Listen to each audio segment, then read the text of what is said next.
Le nom a toujours intrigué. Certains osent demander des explications. La dame qui passe chaque matin avec son chien en laisse, non. Elle s'approche l'air de rien. Comme tirée par son chien, elle avance vers le portail. Au fil des jours, elle s'est engaillardie. Maintenant, elle fléchit les genoux pour mieux distinguer l'inscription. Aujourd'hui, elle est venue avec un appareil photo. Elle a posé sa main sur le bois de la barrière et un instant, j'ai craint qu'elle ne la pousse. Et puis non. Elle a pris sa photo vite fait et je ne l'ai plus revue. Qu'aurais-je pu répondre d'ailleurs? Qu'il s'agissait d'un gigantesque plateau à fromage? Un truc qu'on offre à Noël et qui finit au fond d'un buffet déjà plus qu'encombré? Ici, encombré au début, ça l'était moins. Normal, c'était une villa de vacances. On l'entend bien, le mot vacances. On n'y avait amené que l'utilitaire. Par qui m'avait-il été offert? Je ne m'en souviens plus. Ma belle-mère peut-être. Cela expliquerait qu'il est fini dehors à la pluie à l'extrémité de la propriété, la pauvre, si elle m'entendait. J'ai fini par le lui rendre, son fils chéri. Enfin, on me l'a pris, devrais-je plutôt dire. Des années qu'il pourrit à côté d'elle, j'irai tôt ou tard les rejoindre, je n'ai pas d'autre endroit où aller.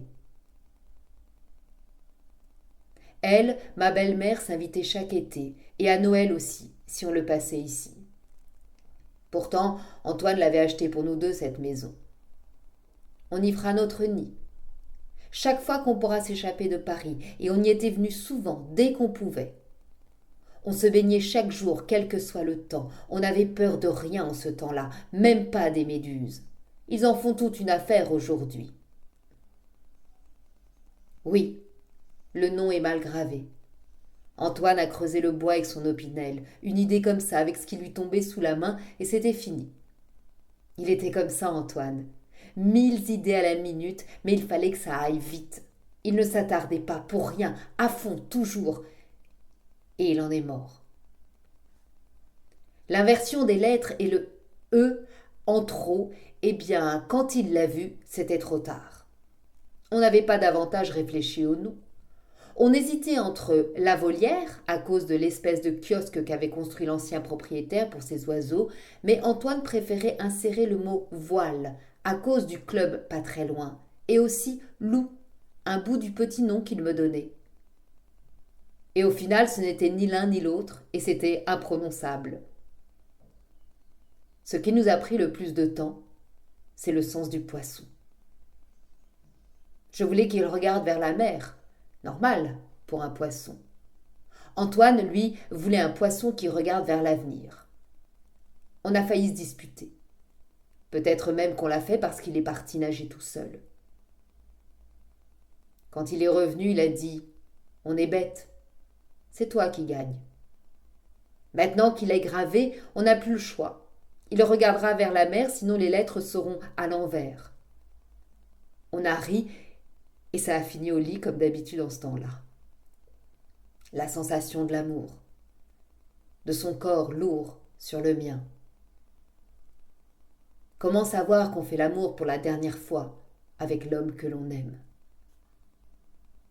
Est-ce que le savoir en modifie la perception? Aurait aidé à la mémorisation du ressenti? L'aurait gardé vivace plus longtemps? Il y avait eu la dernière fois qui aurait pu passer inaperçue, et puis elle avait été promue dernière fois. Je suis restée longtemps obsédée par le besoin de mémoriser cette sensation, le poids de son corps sur le mien, être couverte par l'homme que l'on aime. Je savais que le temps gagnerait, que la fugacité avait déjà pris possession de la sensation, que je n'y pourrais rien. La nostalgie que ça me faisait. De ça, je m'en souviens bien. Ce ressenti-là est resté. Antoine a vissé le poisson à la barrière et la vis de gauche. Ça lui a fait son œil. On peut dire qu'il regarde la mer. Tout le temps. comme dans la chanson d'Alain Barrière. Et je reste des heures à regarder la mer, le cœur abasourdi, les pensées de travers. Et je ne comprends rien à ce triste univers, tout est couleur de pluie, tout est couleur d'hiver.